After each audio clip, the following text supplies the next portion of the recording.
Segera download Apa saja yang Quran disebut oleh Tadabbur, Al-Quran jika dia meraih tafsir satu dalam kebaikan. genggaman Contoh, Anda. bulan Ramadan adalah bulan Al-Quran.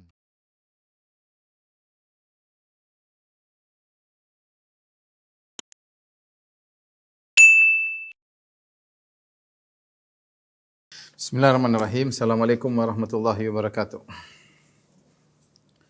Alhamdulillahi ala ihsani wa syukru lahu ala taufiqihi wa amtinani wa asyhadu an la ilaha illallah wahdahu la syarika lahu ta'ziman li sya'nihi wa asyhadu anna Muhammadan abduhu wa rasuluhu da'ila ridwani. Allahumma salli alaihi wa ala alihi wa ashabihi wa ikhwani. Ikhwan dan akhwat, para jamaah jamaah Masjid As-Sunnah Bintaro yang dirahmati oleh Allah Subhanahu wa taala, demikian juga para pemirsa. Kita masuk pada pembahasan berikutnya tentang fikih salat berjamaah ya. Fikih salat berjamaah. Tentunya salat berjamaah sangat dianjurkan, disebutkan dalam Al-Qur'an dalam banyak ayat, warka'u ma'raki'in, rukuklah bersama orang yang rukuk. Bahkan dalam kondisi perang pun Allah mensyariatkan salat berjamaah, kata Allah, wa idza kunta fihim fa aqamta lahumus salata faltakum ta'ifatum minhum ma'ak. Dalam surat An-Nisa ayat 102. Jika engkau bersama mereka, yaitu dalam salat khauf, dalam peperangan, ya, kemudian engkau mendirikan salat bersama mereka, maka hendaknya sekelompok orang berjamaah bersama engkau. Ya. Dan adapun sejarah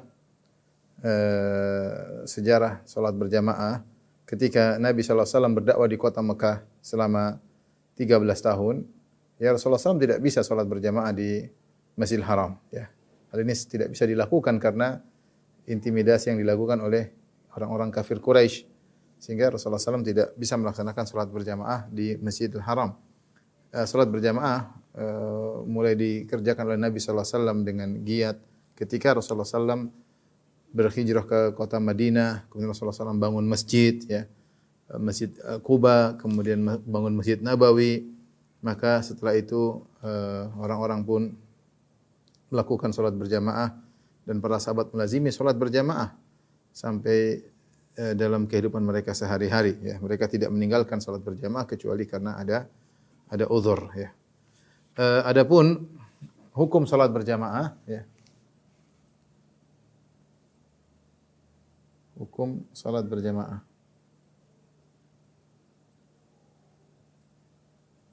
Tentunya hukum salat berjamaah ada khilaf di kalangan madhab, bahkan dalam madhab Syafi'i pun di antara para ashab ada khilaf sebagaimana dinukil oleh Imam Nawawi rahimahullahu taala, khilaf di kalangan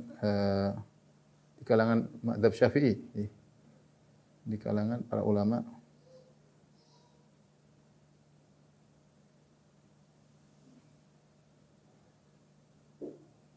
Imam Nawawi rahimahullah menyebut ada salah satu aujuh, ada tiga pendapat, yaitu aujuh maksudnya wajah indal ashab. Ada tiga pendapat, ya. Tiga pendapat. Yang pertama adalah hukumnya fardhu ain. Kemudian yang kedua hukumnya adalah sunnah. Kemudian yang ketiga adalah fardhu kifayah. Jadi ada khilaf, ya. Dan yang dipilih oleh yang mu'tamad indal madzhab Syafi'i adalah ini fardhu kifayah. Ini yang dipilih, ini yang mu'tamad. Ini yang mu'tamad. Yang mu'tamad dalam mazhab artinya ini yang dipilih oleh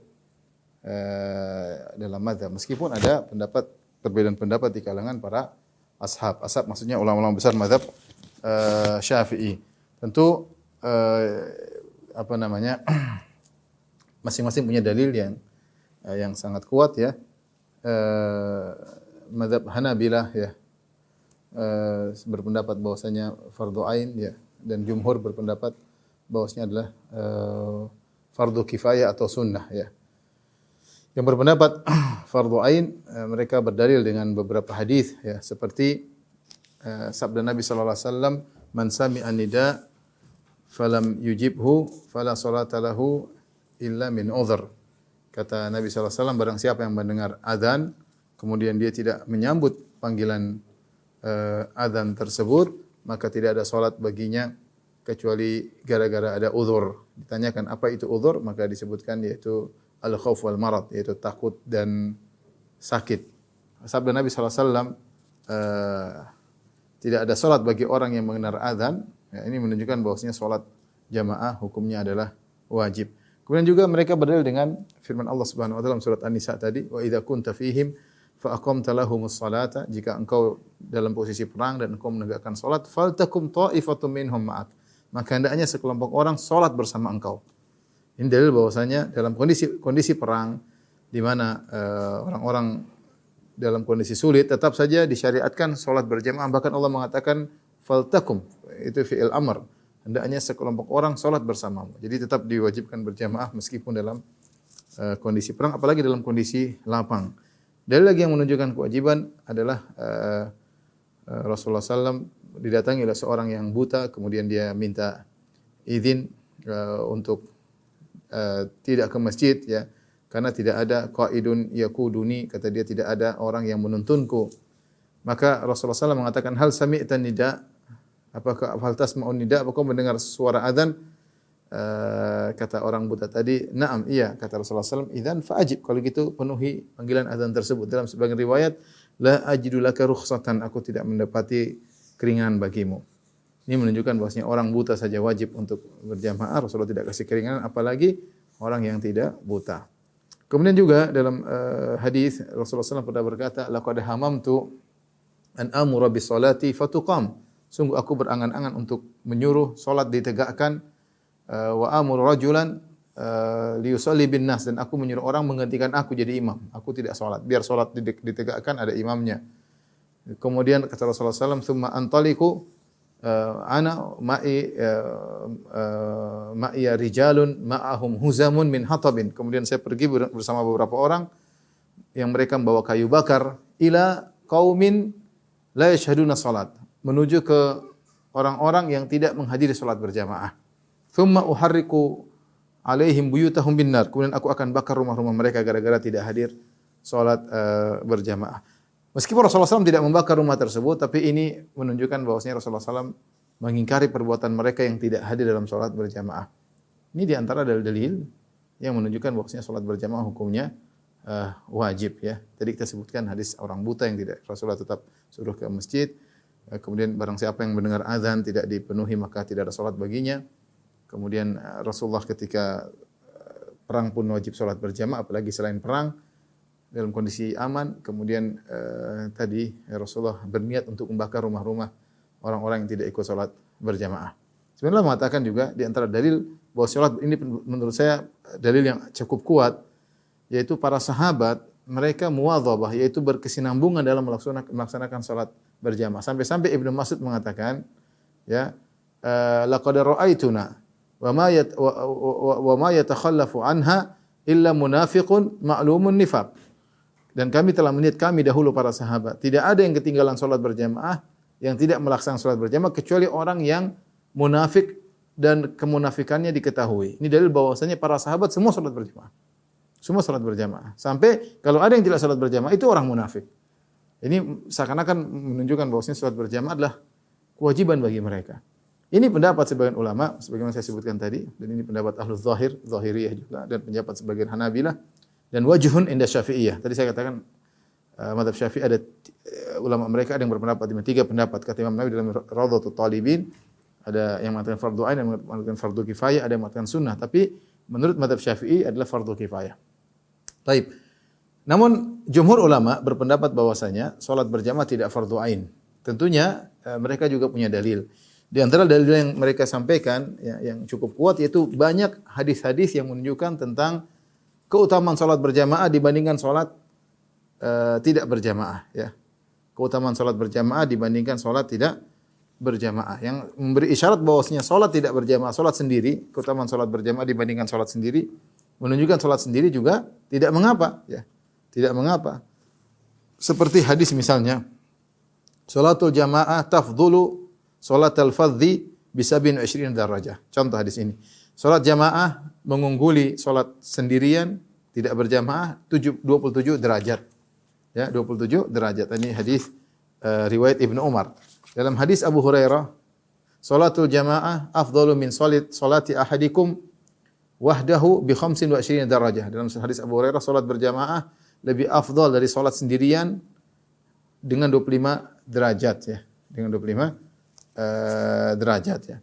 Kemudian juga misalnya Rasulullah SAW bersabda, salatul rajul dalam hadis Ubay bin Ka'ab, Rasulullah SAW bersabda, salatul rajuli ma'ar rajuli azka min salatihi wahdahu. Salat dua orang lebih mulia daripada salat sendirian. Wa salatul rajuli ma'ar rajulaini azka min salati ma'ar rajul. Dan salat tiga orang lebih afdal daripada salat dua orang. Wa ma kana aktsar fa huwa ahabbu ila Allah taala. Semakin banyak maka semakin dicintai oleh Allah Subhanahu wa taala. Ya, ini menunjukkan bahwasanya salat sendirian pun tidak ada masalah. Cuma salat berjamaah lebih afdal. Contoh lagi hadis yang keempat, tadi sudah 3 hadis saya sebutkan tentang keutamaan salat berjamaah dibandingkan dengan salat sendirian. Contoh hadis berikutnya yang lain, kata Rasulullah SAW, "Sallu ayyuhan nas fi buyutikum, fa inna afdhala salati salatul mar'i fi baitihi illa al-maktubah." Salatlah wahai kalian di rumah-rumah kalian. Ya, salat-salat sunnah maksudnya. Fa inna afdhala salati salatul mar'i fi baitiha. Sungguhnya salat yang paling afdal adalah salat seorang di rumahnya, illa al-maktubah. Kecuali salat fardu. Maksudnya salat fardu yang terbaik adalah di masjid. Tetapi di rumah juga boleh. Ya, ini dipahami oleh jumhur ulama yang mereka menyatakan ini dalil-dalil menunjukkan bahwasanya salat berjamaah tidak sampai pada derajat fardu ain. Dia sunnah tapi dia fardu kifayah. Fardu kifayah maksudnya ulama Syafi'i menjelaskan kalau seandainya semua tidak mengerjakan maka mereka semua berdosa. Satu kampung tidak ada yang mengerjakan salat berjamaah maka mereka semua berdosa. Dan seandainya mereka disuruh untuk berjamaah, mereka tidak mau maka diperangi. Karena salat berjamaah adalah syiar. Salat berjamaah adalah syiar. Ala kulli hal ini adalah khilaf di kalangan para ulama. Ada 3 pendapat fardu ain, fardu kifayah. Sunnah pun banyak mengatakan sunnah muakkadah, itu sunnah yang sangat ditekankan. Ya. Muakkadah ya. Ya kita lebih hati-hati, kita tetap salat berjamaah. Ya, karena tadi dalil yang saya sebutkan dan kebiasaan para sahabat mereka salat berjamaah. Kalau ada yang tidak salat berjamaah maka disebut orang dikenal sebagai orang munafik. Ini menunjukkan kebiasaan para sahabat mereka salat berjamaah. Lagi pula saya katakan kalau kita salat berjamaah, pahala kita banyak. Saya sering mengadakan kalkulasi. Saya bilang kalau seorang salat 5 waktu selalu salat sendiri tidak berjamaah, dalam setahun dia cuma dapat pahala 17 satu hari 17 rakaat kali 365 dia mendapatkan coba saya kalikan ya. 17 kali 365 hari. Dalam setahun dia mendapatkan 6.205 rakaat. Tapi seandainya dia selalu sholat di masjid, maka tentu sangat berbeda. Dikalikan 27, jadi 167.000. Jadi beda antara 6.000 dengan 167.000. Tentu sangat jauh berbeda. Apalagi kalau kita pergi ke masjid, melangkahkan kaki, dosa-dosa kita diampuni oleh Allah, derajat kita dinaikkan. Bayangkan banyak manfaat yang kita dapatkan dari salat berjamaah. Maka para laki salat berjamaah. Masjid dibuat untuk dipenuhi. Ya, dipenuhi untuk makanya di antara hikmah salat berjamaah kata para ulama adalah pertemuan kaum muslimin sehingga mereka saling erat, saling dekat, menghilangkan hasad dan dengki di antara mereka, bertemu antara orang kaya dengan orang miskin, bertemu dalam satu saf, indah. Ini syariat yang jangan ditinggalkan ya. Tapi kalau kita bicara tentang mazhab Syafi'i, maka tadi kita katakan ada 3 pendapat dalam mazhab Syafi'i, fardu ain, fardu kifayah, sunnah muakkadah, namun yang muktamad menurut mazhab Syafi'i dalam salat berjamaah hukumnya adalah fardu kifayah. Fardu kifayah tentu dengan penekanan bahwasanya salat berjamaah hendaknya dikerjakan. Oleh karenanya mereka membahas tentang uzur meninggalkan salat berjamaah. Artinya mazhab Syafi'i pun menekankan salat berjamaah. Makanya mereka mengatakan uzur untuk meninggalkan salat berjamaah. Pernyataan uzur ini menunjukkan salat berjamaah asalnya adalah sangat ditekankan. Makanya ada uzur untuk meninggalkan. Makanya ada uzur untuk meninggalkan. Ya, kalau dia hanya sekedar sunnah ya pembahasan uzur tidak begitu penting. Tapi dia sunnah muakkadah, apalagi kalau fardu ain tentunya. Tapi pembahasan ketika para ulama membahas tentang uzur salat berjamaah menunjukkan itu ibadah yang sangat agung yang mendekati wajib namun tidak sampai wajib menurut mazhab Syafi'i. Ini lelaki, ini bicara tentang apa? Lelaki. Adapun wanita ya, yang afdal berjamaah di rumahnya. Berjamaah di rumah. Ya. Sehingga dalam hadis Rasulullah SAW mengatakan, la tamna'u ima Allahi masajid Allah. Janganlah kalian melarang para wanita dari rumah-rumah Allah. Biarkan mereka kalau mau pergi ke masjid jangan dilarang. Ya. Dalam hadis Rasulullah SAW bersabda, "Idza sta'dzanat ahadakum imra'atu ilal masjid falat yamna'ha." Jika salah seorang istri kalian minta izin untuk ke masjid, maka jangan dilarang, ya. Bahkan dalam riwayat, "Idza sta'dzanakum nisa'ukum bil laili ilal masjid fa'dzanu lahunna." Jika wanita-wanita kalian minta izin untuk ke masjid di malam hari, maka izinkanlah mereka. Jadi wanita boleh salat berjamaah di masjid, namun yang paling afdal adalah di rumah. Yang paling afdal adalah di rumah. Kenapa? Karena semakin dia tidak kelihatan maka semakin afdal. Nabi SAW bersabda, ya. Saya bacakan perkataan Syekh Muhammad Zuhaili, ya, wa salatul mar'ati fi makana fi baitiha, dan salat wanita di rumahnya astar wa afdalul laha, lebih menutup dirinya dan lebih afdal baginya. 5 rawa Abdullah bin Mas'ud radhiyallahu anhu, berdasarkan hadis yang diriwayatkan oleh Abdullah bin Mas'ud radhiyallahu anhu, anna Nabi sallallahu alaihi wasallam qaal, bahwasanya Rasulullah SAW bersabda, salatul mar'ati fi baitiha afdalu min salatiha fi juhratiha fi hujratiha. Salatnya seorang wanita di rumahnya lebih afdal daripada salatnya fi hujratiha. Hujratiha itu hujrah.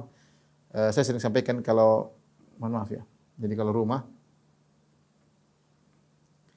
di sini ada hujrah, ini rumah. Ghurfah, kamar tidur gampangannya, kamar tidur. Ini hujrah. Hujrah ini biasanya tidak beratap. Biasanya tidak beratap. Tidak beratap, tidak beratap, ya, dan seperti seperti pelataran, tapi dalam pagar, seperti pelataran tapi dipagari. Maka Nabi SAW mengatakan, salatnya seorang wanita di rumahnya lebih afdal daripada di hujrah. Hujrah itu artinya seperti pelataran masjid tapi tertutup, dipagari. Ya, itu namanya hujratun Nabi SAW, seperti itu, ya. Kemudian kenapa? Karena kalau di luar semakin terbuka. Wa salatuha fi makhda'iha afdalu min salati fi baitiha, dan salatnya di rumahnya, salatnya di tempat tidurnya lebih tertutup, lebih afdal daripada di ruangan yang lain. Jadi wanita semakin tertutup semakin afdal. Tetapi kalau mereka ingin ke masjid tidak dilarang. Namun para ulama Syafi'iyah memperingatkan, jika para wanita hendak pergi ke masjid, maka jangan dia memakai minyak wangi. Berdasarkan hadis Nabi sallallahu alaihi wasallam, "Idza syahidat ihdakunnal masjid fala tamassa tiban." Jika salah seorang dari kalian para wanita pergi ke masjid, jangan pakai minyak wangi, ya. Dalam riwayat yang lain kata Rasulullah SAW, "Walakin liyakhrujna wa hunna tafilat." Hendaknya mereka keluar menuju masjid dalam kondisi tafilat. Tafilat itu dalam kondisi tidak pakai minyak wangi. Karena segala perkara yang bisa menarik perhatian jangan dipakai oleh sang wanita tatkala dia ke masjid. Makanya di antara hal yang keliru di tanah air kita ketika tarawih kemudian laki-laki perempuan ngobrol sebelum tarawih, ini salah, ya. Wanita dilarang ke masjid kalau seperti itu, ya. Jangan sampai menjadi perhatian para lelaki. Disebutkan oleh ulama Syafi'iyah, jangan menggunakan pakaian yang menarik perhatian para laki. Makanya di rumah lebih afdal, ya. Makanya Aisyah pernah berkata, "Lau anna Rasulullah SAW ra'a ma ahdatsan nisa'u la mana'ahunna al-masjida kama muni'at nisa'u bani Israil."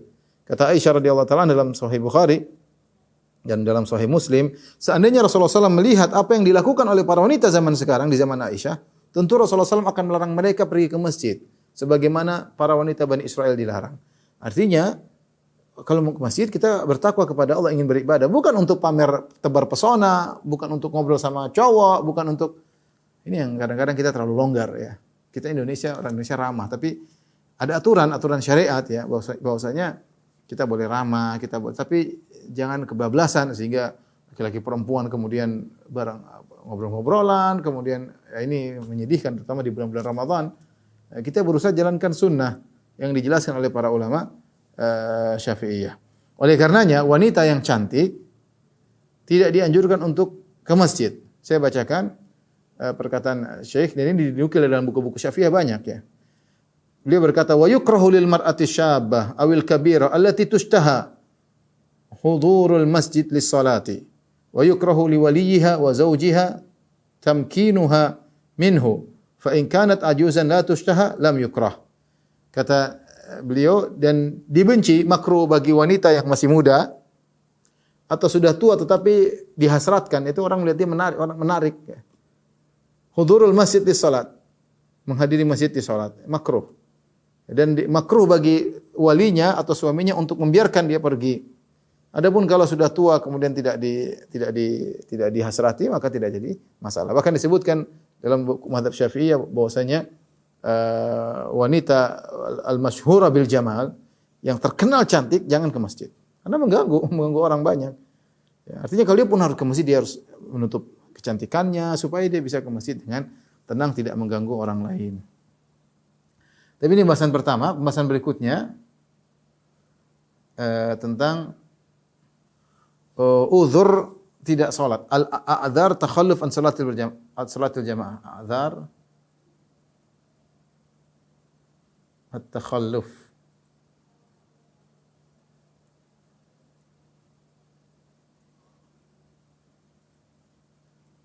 an salatil jamaah.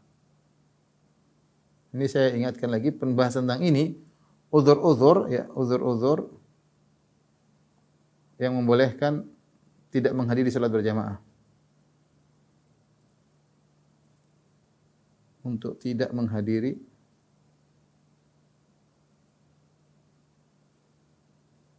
salat berjamaah. Saya tadi tekankan bahwasanya ketika dibahas uzur-uzur ya, ini menunjukkan bahwa salat berjamaah sangat penting sehingga dibahas pembahasan ini. Kalau dia hanya sekedar sunnah saja, bukan sunnah muakkadah, mungkin bahasan uzur tidak perlu, asalnya tidak mengapa kok tidak ke masjid. Tapi ketika para ulama membahas tentang uzur-uzur yang menjadikan seorang tidak salat berjamaah, ya ini menunjukkan salat berjamaah sangat penting. Ya. Apa perkataan Syekh? La yurakhas bi tarki salatil jamaah lima warada fi sya'niha min at-targhib wa thawab. Tidak diberi keringanan, la yurakhas, untuk meninggalkan salat berjamaah. Kenapa? Karena pahalanya sangat besar. Karena pahalanya sangat besar ya. Taib wal a'dzarul maqbulah, dan uzur-uzur yang diterima untuk tidak salat berjamaah ada dua model. Kita klasifikasi menjadi dua. Yang pertama disebut dengan a'dzar umum, uzur-uzur umum. Uzur-uzur umum. Yang kedua adalah uzur-uzur khusus. Khusus atau pribadi. Per person ya maksudnya. Tapi uzur-uzur yang umum ya banyak ya yang menjadikan seorang tidak berjamaah ya. Dan ini mencakup seluruh orang. Tapi dengan syarat, kalau orang memberi syarat, dengan syarat, perhatikan. Uzur tersebut menyulitkan. Masyaqqah, menyulitkan. Kalau tidak menyulitkan maka tidak. Bukan merupakan uzur. Ini menurut mazhab Syafi'i. Baik, apa uzur-uzur tersebut? Saya sebutkan satu-satu ya. Di antaranya hujan ya. Kemudian hujan siang atau malam ya, termasuk siang atau malam. Kemudian misalnya becek parah. Contohnya angin kencang. Kemudian asif bil-lail ya. Angin yang menerpa ya, angin topan ya, yang dingin ya. Kemudian di antaranya dingin yang parah. Al-bardu syadid. Kemudian sangat gelap ya. Wa dzulmah fil lail ya. Sangat gelap ya.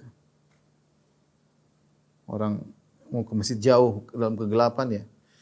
Kemudian sangat panas di siang hari. Kalau seperti ini tidak ada di Indonesia ya. Sangat dingin ya, artinya secara umum. Karena kita di daerah Khatulistiwa, tapi mungkin sebagian daerah mungkin berlaku ya. Angin yang sangat panas ya.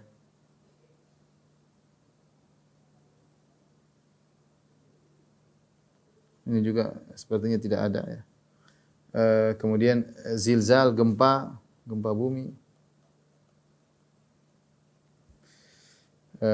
Ini semua ya disebutkan oleh para ulama Syafi'iyah. Artinya merepotkan seorang ya, dan mungkin bisa dikiaskan. Ini berdasarkan dalil-dalil ya. Diriwayatkan oleh Ibnu Umar radhiyallahu taala anhu, Rasulullah SAW menyuruh seorang muadzin untuk mengumandangkan azan, kemudian di akhir azan muadzin tersebut berkata, "Shallu fir rihal," salatlah di rumah-rumah kalian. Kapan itu? Fil lailatil baridati awil matirah fis safar. Itu ketika di malam yang sangat dingin atau malam yang penuh hujan dan ketika di dalam safar. Rasulullah pernah menyuruh untuk mengatakan sallu fi rihal, itu sallu fi buyutikum, salat di rumah kalian. Kapan? Pernah malam yang sangat dingin, Rasulullah suruh kumandangkan azan agar salat di rumah. Ya. Artinya tidak usah paksa dingin banget keluar, enggak, dingin. Ya, beda-beda orang, ada yang kemudian bawa selimut tebal dia bisa lewat, ada yang kebetulan tidak punya selimut, ada yang badannya lagi enggak enak. Ya, tapi secara umum dingin yang amat dingin merupakan uzur untuk tidak salat berjamaah. Ada malam-malam yang sangat dingin ya, mungkin sampai 2 derajat, 4 derajat seperti di Madinah pernah 2 derajat, pernah 4 derajat. Sangat dingin ya. Nanti hari-hari lain sudah agak hangat ya. Seperti ini boleh tidak berjamaah. Indonesia mungkin tidak sampai seperti itu ya. Kemudian juga malam hujan, kemudian juga dalam safar Rasulullah pernah menyuruh untuk menyampaikan demikian. Ala sallu fir rihal ya. Salatlah di rumah kalian ya.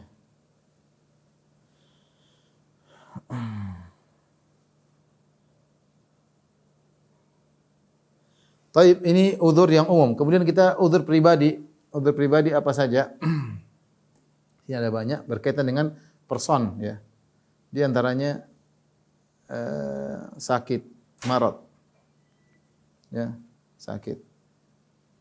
Tentunya sakit yang dimaksud sudah kita sebutkan adalah sakit yang merepotkan. Sakit yang tidak merepotkan, sakit paru misalnya, tidak jadi masalah, atau flu ringan tidak jadi masalah ya. Mereka karena ini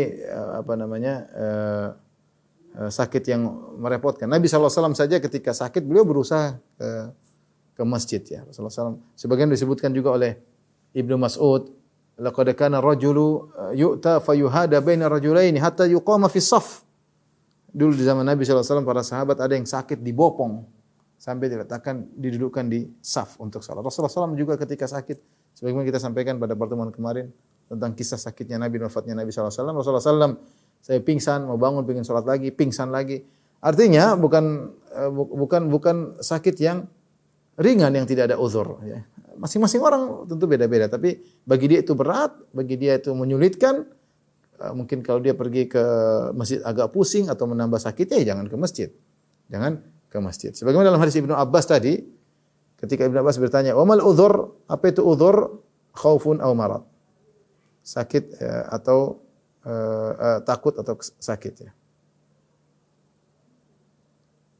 Termasuk sakit yang tidak boleh tidak salat berjamaah adalah perawat juga. Perawat si sakit. Kalau sepertinya si sakit tidak bisa ditinggalkan, maka perawat juga boleh untuk tidak salat ya. Ya, demikian juga kalau orang yang sakit sangat tergantung dengan perawat tadi, jangan saya ingin ditemani ya. Bahkan para ulama mengatakan demikian juga sadiq, temannya yang mungkin menemani dia, mungkin bukan perawat tapi menemani. Kalau dia pergi dia bagaimana khawatir dia mengalami sesuatu, dia khawatir nanti kalau kamu pergi saya meninggal, maka dia boleh tidak berjamaah. Kemudian yang kedua di antara uzur yang secara person yaitu lapar dan haus. Lapar, haus. Ya, berdasarkan sabda Nabi sallallahu alaihi wasallam ya. Demikian juga yang ketiga adalah menahan BAB ya, atau buang air, menahan buang angin ya. Buang air kecil BAK kali ya. Kemudian buang angin. Ini semua hal yang mengganggu kekhusyuan, maka ini boleh membuat seorang tidak salat berjamaah. Dalam hadis kata Rasulullah SAW, la salata bihadrati ta'am. Tidak ada salat bagi jika makanan sudah hadir. Wala wa huwa yudafi'ul akhbathan. Dan juga tidak ada salat bagi orang yang dia mau buang angin atau buang air kecil, buang air besar. Dalam riwayat yang lain kata Nabi SAW, "Idza wudi'a asya'u ahadikum," jika telah diletakkan makan malam kalian, wa uqimatis salat, dan sudah diiqamatkan salat, fabda'u bil asya', maka mulailah dengan makan malam. Wala ya'jalanna hatta yafrugha minhu, dan jangan dia terburu-buru ke masjid sampai dia selesai makan, sampai dia selesai. Karena khusyuk itu penting. Percuma kita buru-buru ke masjid namun ternyata kita tidak khusyuk dalam salat. Maka syariat menyuruh selesaikan dulu hajat, kalau lapar makan dulu, kalau buang hajat ada keinginan buang air maka buang air terlebih dahulu, baru kemudian pergi ke masjid ya.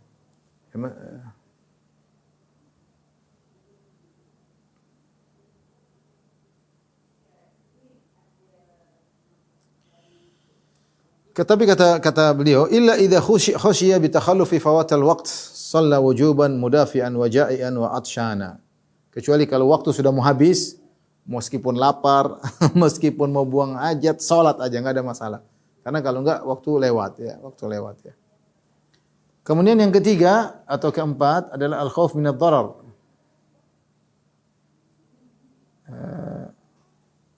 Takut atau khawatir terhadap kemudaratan.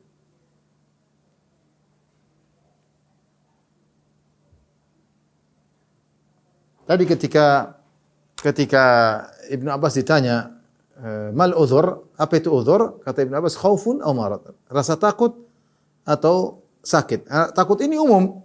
Di sini takut bersifat umum ini. Ya. Takut misalnya ada orang ingin membunuhnya, takut orang mencelakakan dia, ya. Seperti itu ya. Sampai dikatakan misalnya dia lagi masak masak roti, kalau dia pergi ke masjid nanti rotinya hangus, dia takut, maka tidak jadi masalah ya. Takut misalnya istrinya kabur dari rumah, banyak hal yang dia khawatirkan ya. Termasuk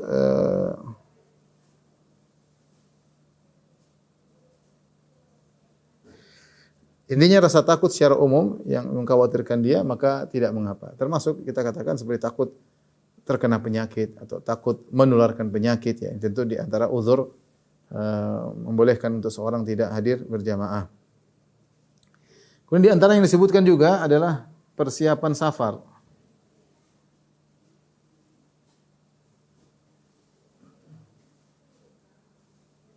Kalau dia sedang bersiap untuk safar, kalau dia salat berjamaah, dia bakalan ditinggalkan oleh rombongan, ketinggalan pesawat misalnya, ketinggalan kereta misalnya, dia boleh tidak berjamaah. Ini paham, sangat sangat bisa dipahami. Yang keenam, misalnya adalah memakan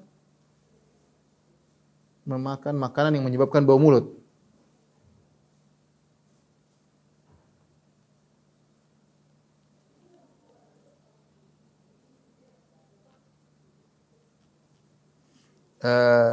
Rasulullah SAW pernah bersabda, "Man akala basalan aw thuman aw kurrathan fala yaqrab masjidana." Siapa yang makan bawang putih, bawang merah, daun bawang, maka jangan dekat masjid, jangan dekati masjid kami, ya. Dalam riwayat yang lain, fa innal malaikata tata'adza bima yata'adza minhu banu Adam. Sungguhnya malaikat terganggu dengan apa yang mengganggu banu Adam. Dan dikiaskan dengan yang lainnya ya. Segala hal yang buat mulut bau, misalnya mungkin makan pete, kemudian kalau kita baca bismillahirrahmanirrahim mengganggu orang di sebelah, ini mengganggu kekhusyuan orang. Ya, kita tidak boleh mengganggu kekhusyuan orang dengan aroma yang bau, maka jangan dekat masjid karena bisa mengganggu tetangga kita yang sedang sholat bersama kita. Samping kanan kita, samping kiri kita gara-gara mulut kita yang bau. Terus bagaimana? Adapun kalau sudah dimasak seperti bawang sudah dibakar atau sudah direbus sampai matang sehingga ketika dimakan tidak menimbulkan bau, maka tidak jadi masalah. Karena ini larangan yang diketahui ilahnya. Ilahnya itu mulut bau mengganggu orang lain. Jika ilahnya sebab larangan tersebut hilang, maka tidak jadi masalah. Dan dikiaskan. Makanya saya ingatkan kepada orang yang merokok ya. Orang yang merokok yang terkadang mereka tidak sikat gigi sehingga mulutnya bau. Bisa mengganggu tetangga sebelah kanan kiri ketika mereka sholat baca terkadang bau enggak enak ya. Bagi dia mungkin enak. Tapi bagi orang yang tidak biasa merokok, bau sangat tidak enak dan sangat mengganggu. Ya. Seakan-akan dia sholat ada asbak di hidungnya. Jadi jangan ya. Kalau memang mau sholat sikat gigi dia jangan sampai lihat bau tidak. Kalau tidak bau mungkin tidak jadi masalah. Tapi kalau bau segera dibersihkan ya. Kadang lupa sikat gigi lah, lupa apa sehingga bau rokok itu benar mengganggu yang lainnya. Kemudian di antaranya uzur untuk meninggalkan jamaah, ghalabatun naum wan nu'as, ya. Didominasi oleh ngantuk, sangat ngantuk. Atau ketiduran ya. Jika takut ketiduran, sangat ngantuk, takut ketiduran, kalau nunggu jamaah, dia pulang kemalaman misalnya, dia kalau nunggu qomat masih setengah jam, aduh, kalau dia harus ke masjid dia bisa, kalau dia harus nunggu jamaah dia bisa ketidur, dia sholat sendiri tidak jadi masalah sehingga dia sholat lebih perhatian daripada dia nunggu nanti malah ngantuk ya. Kemudian yang lain yang disebutkan sini yang 8 adalah dalam kondisi menolong orang yang mau tenggelam misalnya. Ini contoh saja, artinya dalam sebagian kondisi seorang dilihat orang mau tenggelam, dia tinggalkan sholat berjamaah demi menolong orang tersebut. Dan ini dikiaskan, ini perkara dikiaskan. Perkara-perkara dikiaskan. Inilah uzur-uzur yang membolehkan seorang untuk meninggalkan sholat berjamaah. Ada uzur umum dan ada uzur khusus secara pribadi. Baik.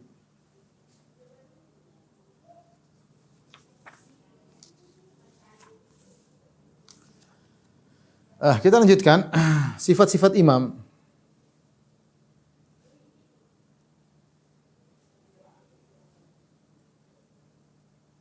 Karena namanya berjamaah ada imam, ada makmum. Sekarang kita berbicara tentang sifat-sifat imam yang hendaknya diperhatikan ya. Secara umum sifat mutlak harus dipenuhi, yaitu bahwasanya salatnya harus sah. Salatnya sang imam harus sah.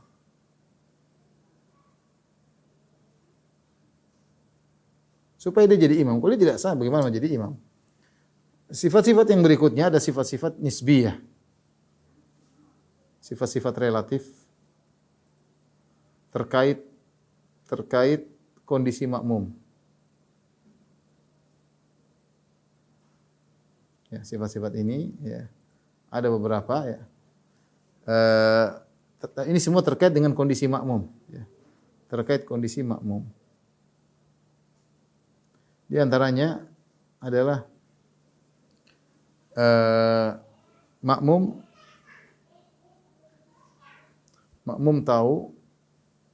tidak tahu jika salatnya imam tidak sah. Artinya apa? Jika makmum tahu imam salatnya tidak sah, ya jangan salat. Ya. Jangan salat di belakangnya. Artinya apa? Jika makmum yakin imam salatnya imam tidak sah,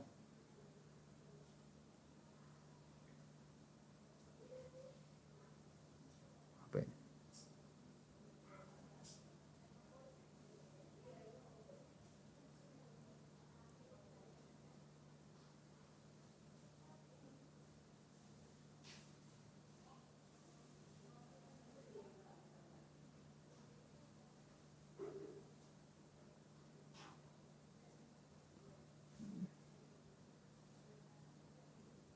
Maaf, sebentar.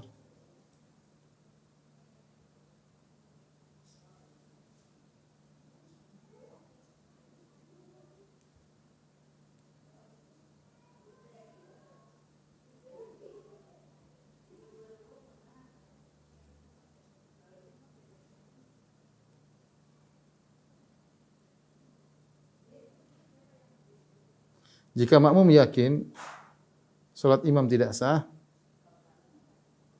maka tidak boleh.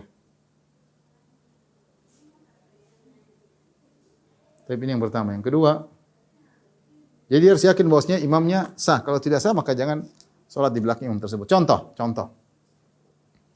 makmum lihat imamnya, jadi mereka khilaf di antara kiblat. Kiblat menghadap mana? Menghadap sana atau menghadap kanan, menghadap kiri. Temannya meyakini harus menghadap kiri, sementara dia meyakini menghadap kanan. Ya jangan dia bermakmum kepada ini. Contoh mereka sedang safar, mereka bingung ini kiblat ke arah mana. Menurut imamnya temannya mereka berdua. Menurut saya kiblat sebelah kiri. Menurut satunya kiblat sebelah kanan. Terus ya sudah kamu jadi imam saya nggak bisa. Saya meyakini sholatmu tidak sah. Maka si B tidak boleh bermakmum kepada si A. Ini contoh sederhana ya.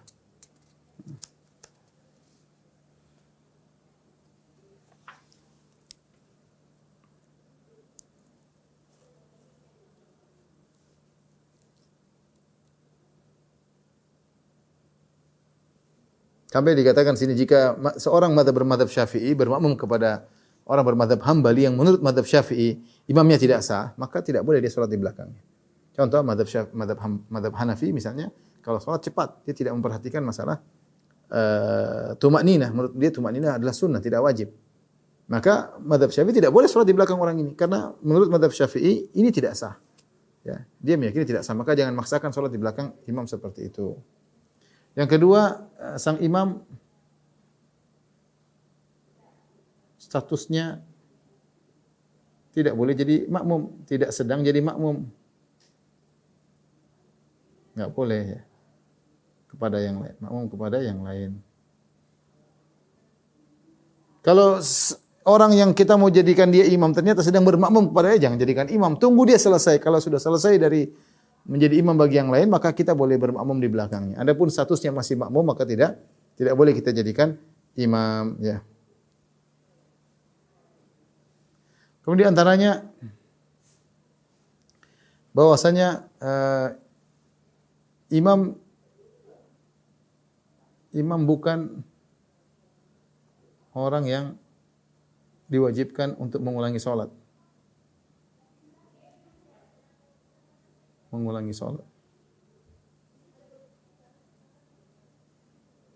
Ya.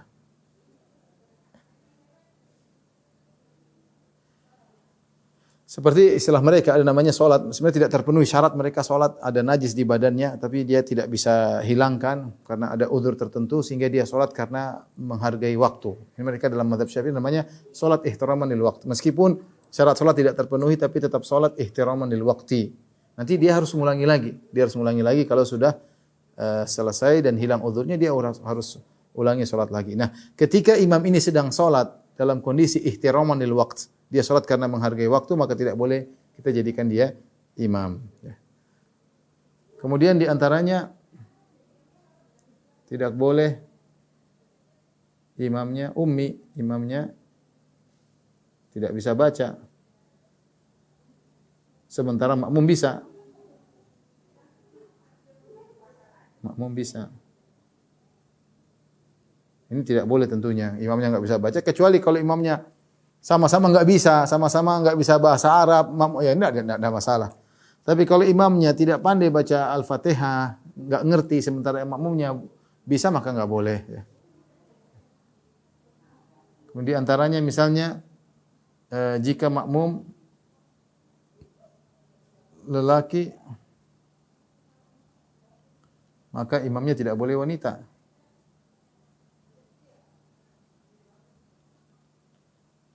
Enggak boleh ya, wanita gimana? Kemudian wanita jadi imam. Seperti pendapat sebagian orang, wanita yang berkhutbah, wanita sholat Jumat. Kalau wanita jadi imam Jumat, orang insyaallah saf pertama ramai, apalagi khutibnya cantik ya. Ini mengganggu. Kalau imamnya lagi sujud, lagi ruku, kan dilihat oleh saf pertama, ini mengganggu. Ya, maka ini tidak dibenarkan dan tidak diperbolehkan ya.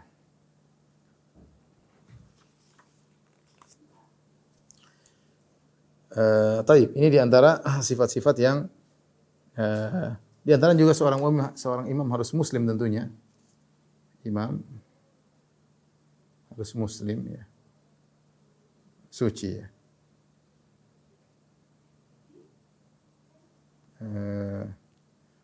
Ini sebenarnya tidak pas karena ini termasuk sifat yang umum ya. Taib, ini saya rasa sudah cukup sifat-sifat imam. Taib, di sana ada sifat-sifat yang dianjurkan. Ini sifat-sifat yang harus. Ada tambahan sifat-sifat yang dianjurkan?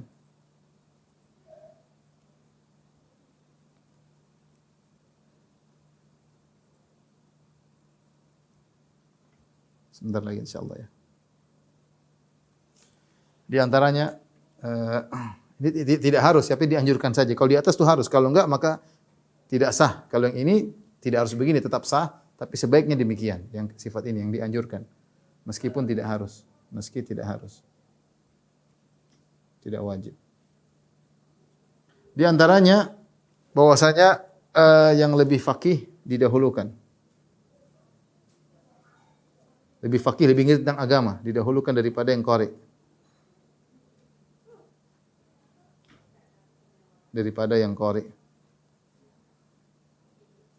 Ini menurut mazhab Syafi'i, meskipun Rasulullah SAW ketika ditanya, Rasulullah mengatakan, ya ummukum aqra'ukum li kitabillah. Yang menjadi imam adalah yang paling faham tentang, yang lebih pahir tentang Al-Quran. Namun mazhab Syafi'i, di antaranya Imam Syafi'i menjelaskan maksud dari hadis tersebut, artinya jika semuanya sama-sama faqih, karena para sahabat rata-rata faqih. Sehingga mereka kalau sudah ngerti Al-Quran, semakin banyak mereka hafal, berarti semakin faqih. Karena dalam hadis disebutkan, ma kunna nujawizu asyra ayatin hatta na'rifa amroha wa nahyaha wa ahkamaha. Kami dahulu para sahabat tidaklah melewati 10 ayat kecuali kami sudah paham maknanya, perintahnya, larangannya dan hukum-hukumnya. Sehingga para sahabat kalau hafalannya banyak, lebih aqra, lebih qari, menunjukkan dia lebih faqih. Ya. Namun jika zaman sekarang menurut Imam Syafi'i, kalau ternyata ada orang cuma pandai baca Quran, yang satu lebih faqih, maka yang lebih faqih didahulukan. Yang penting dia bisa jadi imam. Mana yang lebih utamakan? Yang lebih faqih atau yang lebih qari? Yang lebih faqih kata Imam Syafi'i rahimahullah taala.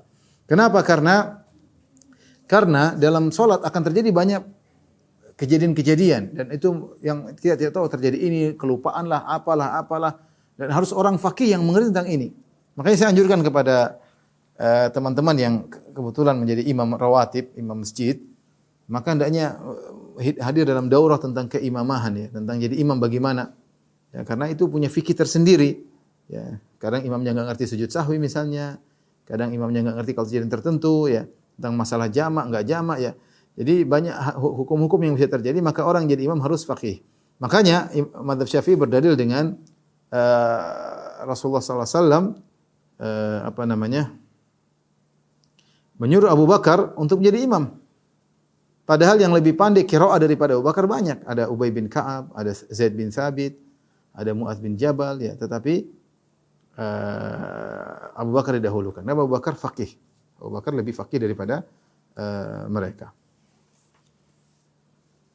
Baru yang kedua, jadi kalau sudah sama-sama faqih baru ya. Perhatikan di sini. Jika sama-sama faqih, sama-sama paham agama, sama-sama ustadz, maka didahulukan, maka dilihat yang paling qari. Didahulukan yang lebih qari ya. Yang lebih mahir Al-Qur'an ya. Berikutnya ya. Jika sama-sama faqih, sama-sama qari, maka yang lebih tua ya. Yang lebih tua di sini maksudnya adalah yang lebih dahulu masuk Islam.